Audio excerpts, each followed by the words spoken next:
여러분, 실제로는 존재하지 않는 작가가 그림을 그려서 그 그린 그림이 미술시장에 유통되고 있다는 점 혹시 알고 계신가요? 안녕하세요. 어려운 미술을 쉽고 재미나게 풀어드리는 레차트의 대현쌤입니다. 저는 지금 AI, 제미나이를 사용해서 1분 만에 이 그림을 만들었는데요.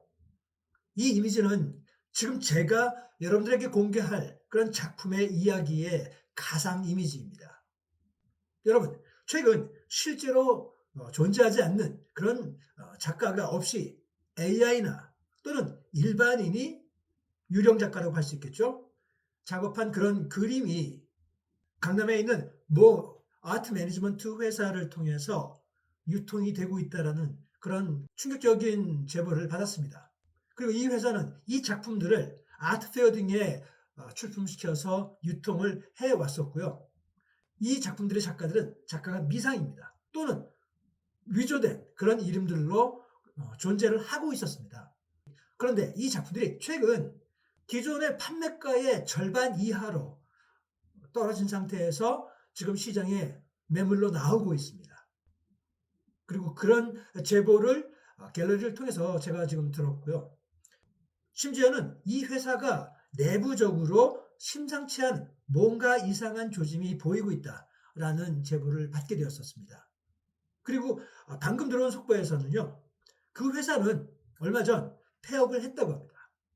제보자에 의하면 작가 미상의 이 작품들을 다수의 소규모 갤러리들에 풀고 있는데 내부적으로 조만간 회사가 해외로 옮긴다는 그런 내부 소문이 있다고 전했습니다. 뭐 이거 먹튀가 아닐까요? 방금 전에 보여드린 이 그림이 지금 제가 제보받은 해당 회사의 작품을 제 기억으로 AI로 재생성한 것이거든요. 뭐 눈으로 얼핏 봐도 조잡하고 추하기 이를 데가 없었는데 작가 없는 작가 미상이라는 것입니다. 그런데 더 놀라운 것은 이런 회사가 이곳만이 아니라 여러 곳 더 존재를 하고 있다는 것입니다. 물론 다른 문제이지만 얼마 전에 그 갤러리 K 먹튀 사기 사건이 있었죠. 아마 사회에 큰 충격과 피해를 줬었던 사건입니다. 여러분들도 다 아실 겁니다. 이번에는 존재하지 않는 그런 유령 작가를 만들어서 작품도 팔고 그걸 또 덤핑으로 넘기고 심지어는 이제 해외로 튄다는 얘기 그런 거죠.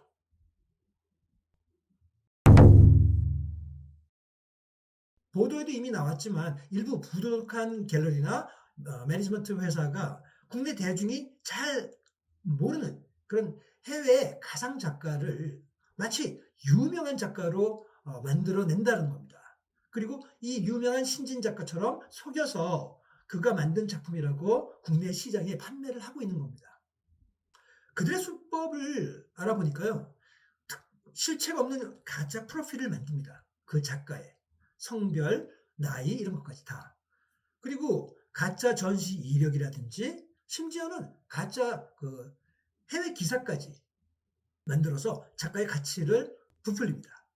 그리고 이 수법을 통해서 지금 행해지고 있는 그런 사례 중에는 보면 특정 아트테크 업체들이 유럽에서 지금 뜨고 있는 그런 신의 작가다라면서 실체가 불분명한 인물의 어떤 작품을 고가에 판매를 한 뒤에 그걸 다시 나중에 재매입을 한 바이백이라고 하죠.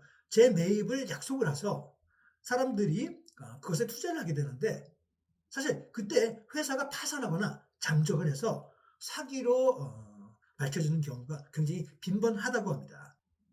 이와 관련해서 최근 그 서정 아트센터라는 대형 갤러리 대표가 구속된 사건이 있었습니다.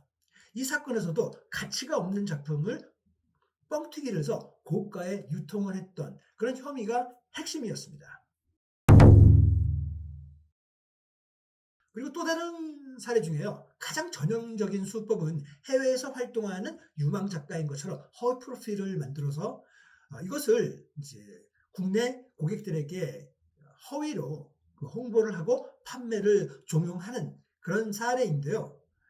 그 대표적인 사례 중에 하나가 국내외 사기 일당이 동남아시아나 유럽의 무명 화가 또는 미대생의 그림을 대량으로 사들인 다음에 이를 존재하지 않는 그런 가상의 천재 화가 엘리나 안톤, 이건 가명입니다. 엘리나 안톤 등의 그런 이름으로 둔갑을 시킨 다음에 그것을 판매하는 그런 사례가 있다고 합니다. 여기서도 역시 이 수법이 굉장히 교묘한데요. 가짜 해외 전시 이력을 만들어 조작을 해서 도로까지 만들고요. 인터넷에 그 허위 영문 기사를 막 배포를 해서 구글 검색에서도 검색이 실제로 된다고 합니다. 이를 통해서 마치 해외에서 먼저 인정을 받은 것처럼 속여서 국내 투자자들한테 이렇게 고가의 판매를 유도하는 것이죠. 참 비도덕적이에요. 그렇죠? 그 다음에 또 다른 이런 그 사기 사건 비슷하게 위조 사례들이 있을 수 있는데요. 뭐 유령은 아니겠지만 신진 작가 이력의 위조, 그리고 그것을 통한 가격을 띄우기 작전입니다.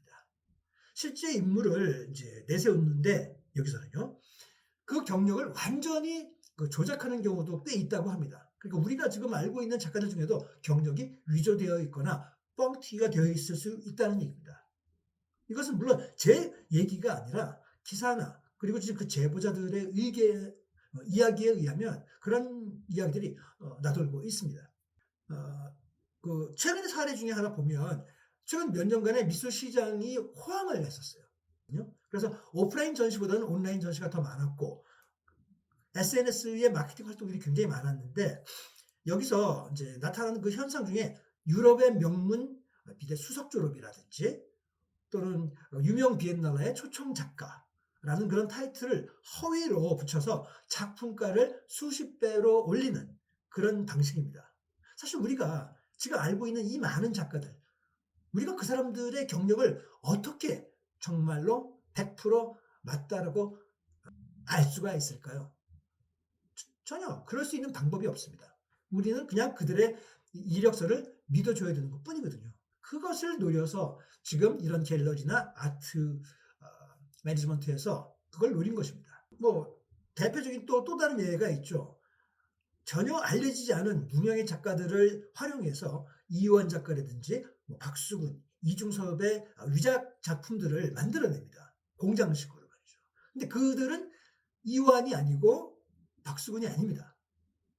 그러나 모작하는데 기술을 굉장히 잘 갖고 있는 사람들에게 고용을 해서 지금 이런 유명 작가들의 작품을 위작하고 있다는 거. 그리고 그것을 고가로 판매를 하고 있는데 그게 가능할 수 있는 것은 이우환이라든지 박수근, 이중석 같은 사람들의 그림들은 이미 굉장히 최고가의 하이 브랜드 작품들인 거죠. 그렇기 때문에 가격이 높을 수밖에 없어요. 정말 어떻게 보면 땅 짚고 헤엄치기라는 겁니다. 또 간혹 가다 보면 이건 이우환 작가의 사건에서도 나타났던 부분이지만 감정기관들마다도 의견이 다 달라요. 그러면 정말 그 감정기관들을 우리가 정부 차원에서 신뢰할 수 있느냐? 그렇지 않다는 겁니다. 정부에서 이런 거 감정 안 해요. 다 사설기관들입니다. 그러다 보니까 각자 경쟁 위치에 있고 각자 의견이 다릅니다. 과연 우리가 이것이 이완의 그림이다라는 것을 어떻게 알 수 있을까요?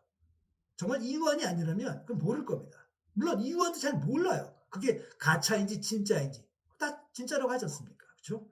이런 맹점을 갤러리 좀 일부 잘못된 인식을 가지고 있는 갤러리나 또는 아트 매니지먼트 회사가 이런 일들을 벌이고 있다라는 것이 조선일보를 통해서도 그렇고 많은 매체에서 공공연히 지금 보도가 되고 있습니다.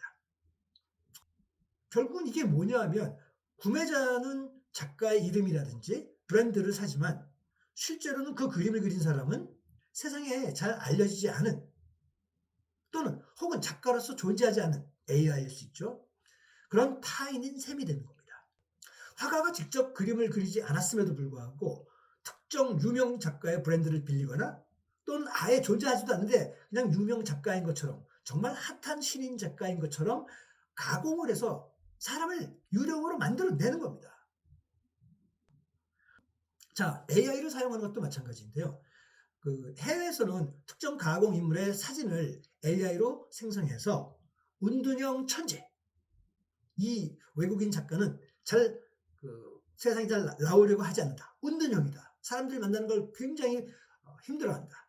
라는 식으로 스토리를 만들고 신비주의의 마케팅을 사용해가지고 적발된 그런 해외 사례도 있다고 합니다.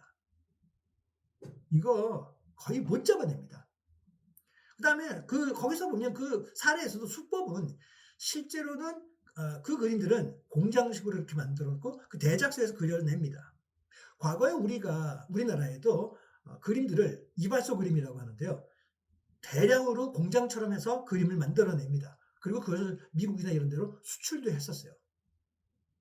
물론 그 그림이 누구의 유명 작가다라는 그런 방식은 아니었고요. 그냥 그렇게 보기 좋게 인테리어를 걸어 놓을 수 있을 만한 풍경화 같은 것들 있죠. 그거를 실제로 공장처럼 만들어내서 수출을 하던 그런 시절이 있었습니다. 그러니까 이런 방식인 거죠. 하지만 그거를 마케팅은 SNS나 이런 걸 통해 가지고 화려한 라이프스타일을 연출하는 가상의 화가의 계정을 운영을 하고 팬덤을 형성을 하고 있다고 합니다. 실제로 외국 같은 경우에는. 다시 한번 그러면 정리를 해보겠습니다. 가상작가 창조, 즉 고스트 아티스트라고 하죠. 존재하지도 않는 해외 작가를 설정하고 가짜 영문 이력이라든지 위조된 전시 도록 같은 거 만들어내고 조작된 구글 검색 결과를 통해서 해외에 유망주다라고 속여서 고가로 판매하는 이 방법, 이게 문제입니다. 또 실제로 존재하는 작가라 하더라도 이력이라든지 또는 경력을 세탁하고 위조해서 졸업장이라든지 또는 인스타그램 같은 거 만들어 놓는다든지 그래가지고 그 무명 화가의 작품을 입수한 다음에 유럽 명문대조로 해외 비엔날레 초청 이런 허위 경력을 붙여서 가격을 높이는 그런 방식도 역시 거의 비슷한 방식으로 지금 이루어지고 있다고 합니다. 물론 제가 누차 말씀드립니다. 모든 작가가 다 그렇다는 얘기가 아니에요. 하지만 요즘은 그림의 스타일도 비슷비슷해지고 있고요. SNS나 이런 기술들이 워낙 발달하고 AI도 발달하고 하다 보니까 이럴 수 있는 확률이 더 높아졌다는 겁니다. 게다가 그런 그림들을 비도덕적으로 그냥 무방으로 막 팔고 또 그걸 막 삽니다. 묻지마 구매 가치. 이런 풍토가 이런 현상들을 빚어내고 있는 거죠. 그런 문제는 우리는 심각하게 받아들여야 될 겁니다. 또 하나는 우리가 워시 트레이딩이라고도 하고 작전 거래라고도 하는데요. 이 작전 세력이 경매에서 자기들끼리 막 높은 가격을 올립니다. 그래서 그걸 높은 가격에 낙찰받게 해가지고 허위 시세를 형성을 하고 그 다음에 그걸 공식 기록으로 이제 위장을 하는 거죠. 우리 경매에서 이것까지 올라간 가격을 우리가 산 거야 라고 해서 컬렉터한테 판매를 한다는 거죠. 가격 자체를 그냥 저렇게 자기들끼리 짜고 치는 고스톱으로 충분히 가능하죠. 그렇죠? 그 다음에 또 한 가지가 우리가 이제 정리해야 된다면 신비주의 마케팅입니다. 사람들이 이제는 실제로 막 만나서 교류를 하는 게 아니라 워낙 온라인 공간이라는 것이 잘 되어 있어요. 그리고 사람들이 그걸 굉장히 신뢰합니다. 거기서 안 살면 안 되는 것이 되어 있어요. 그러다 보니까 AI가 생성된 어떤 이미지로 만든 그런 가짜 얼굴과 SNS를 활용해서 은둔형 천재같이 그들의 라이프를 살짝 유포해주는 그런 행위로 투자자들을 유혹을 합니다. 그걸 통해서 저 작가는 실제로 있고 저런 생활을 하고 있어 라는 스토리텔링을 만드는 거죠. 굉장히 기발합니다. 이런 것들이 이미 해외는 물론이고 국내에도 이제 벌어지기 시작하고 있다는 것이 몇몇 기자들을 만나보니까 그분들 얘기를 하시는 게 그렇고 또 갤러리 쪽에서도 그런 얘기가 들리더라고요. 그렇다면 이런 피해를 막는 방법을 한번 말씀을 이제 드려보겠는데 사실 이거는 경찰도 막기 힘들고요. 이게 도저히 막기가 쉬운 게 아닙니다. 그럼 우리부터가 좀 조심해야 된다는 게 기본적인 해답이죠.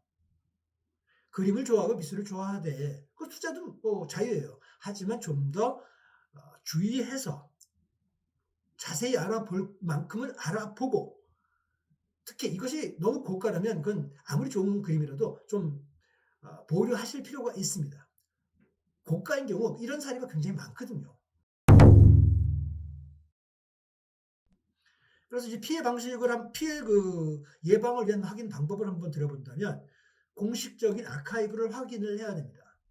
즉 작가의 전시 이력이라든지 해당 미술관의 공식 그 홈페이지, 예를 든다면 뭐 국립현대미술관에서 전시를 했다든지, 그렇죠? 그리고 신뢰도가 높은 그런 아카이브의 존재가 하는지를 대조를 해야 됩니다. 예를 들어서 어떤 작가가 있다고 그래요. 그러면 그 작가가 누구다라고 막 그렇게 설명을 해줄 거 아니에요? 그럼 그때 사는 게 아니에요. 그 작가에 대한 그 이력서라든지 이런 것들을 그 갤러리를 통해서 받을 거예요. 그럼 그걸 가지고 와서 집에 가서 한번 생각해보고 다시 와서 연락드리겠습니다. 그러면 그걸 들어와서 요즘 워낙 잘 돼 있어서요. 이것도 AI로도 검색을 해서 찾아낼 수 있습니다. 심지어는 그런 AI 그 앱도 있지만 그것만이 아니라도 그냥 제미나이 같은 거 써가지고 알아보면 다 나옵니다. 그래가지고 그걸 비교해 보면 이게 정확한지 어느 정도 신빙성 있는지 아닌지를 우리 스스로가 찾아낼 수 있습니다. 이 방법이 아마 가장 확실한 방법일 수 있을 것 같아요. 그 다음에 이제 그 도록 확인을 이제 봐야 되는데요. 도록 확인을 보면 국립중앙도서관이나 뭐 한국미술기록보존소 이런 데 가보면 정식 도록이 있는지 확인하는 것이 필수라고 합니다. 특히 신진 작가들은 그런 기회도 별로 없죠. 하지만 어느 정도 그 위치에 있는 원로 작가나 유명 작가나 또는 좀 중진 작가들의 작품이라면 충분히 이 작가가 정말 제대로 된 경력을 가지고 있는지, 전시를 했는지 이런 기록을 한번 찾아볼 필요가 있습니다. 왜냐하면 그런 곳은 그 공신력이 있는 곳입니다. 그리고 이제 마지막으로 한국미술감정연구센터라는 곳인데 이것도 제가 볼 때는 100% 믿을 수는 없을 것 같아요. 아까 말씀드린 대로 여기서 한국자가 들어가긴 했지만 이건 정부에서 하는 게 아니거든요. 사설기관입니다. 재단이에요. 자, 이런 기관에서 공식 어떤 전시 이력이나 감정서가 있는지 확인을 할 필요가 있습니다. 저도 이제 그 감정서를 봤어요. 얼마 전에 이우원 작가의 그림 2작품을 제가 그 갤러리에서 봤는데 하나는 파란색이고 하나는 붉은색이었어요. 아무리 봐도 아닌 것 같은 거예요. 제 눈에는. 그런데 이제 그 갤러리 관장님께서 이제 감정서를 보여주시더라고요. 이제 보니까 이런 기관이었어요. 그 감정 기관은 이것을 감정한다. 이것을 뭐 감정한다. 이거 뭐 요 정도인 거예요.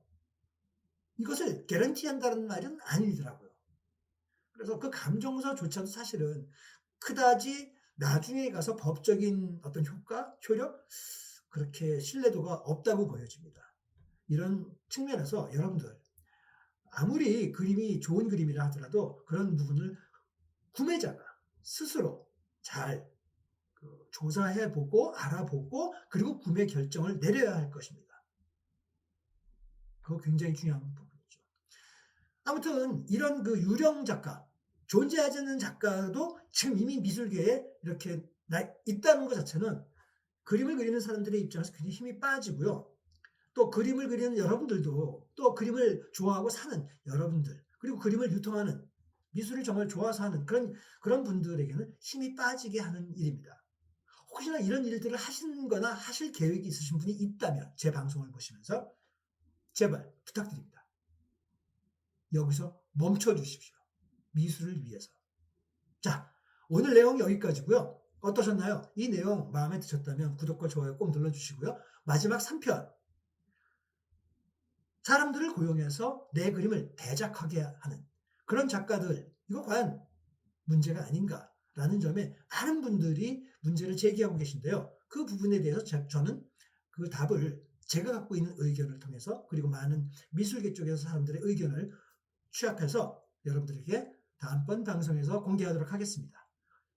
자, 우리 언제나 깨끗하고 공정하고 투명한 그러나 행복한 미술계를 만들어갈 수 있도록 모두 힘을 합쳐서 나아가주길 바라면서 2026년 첫 방송 오늘 마치겠습니다. 그럼 다음 시간까지 안녕!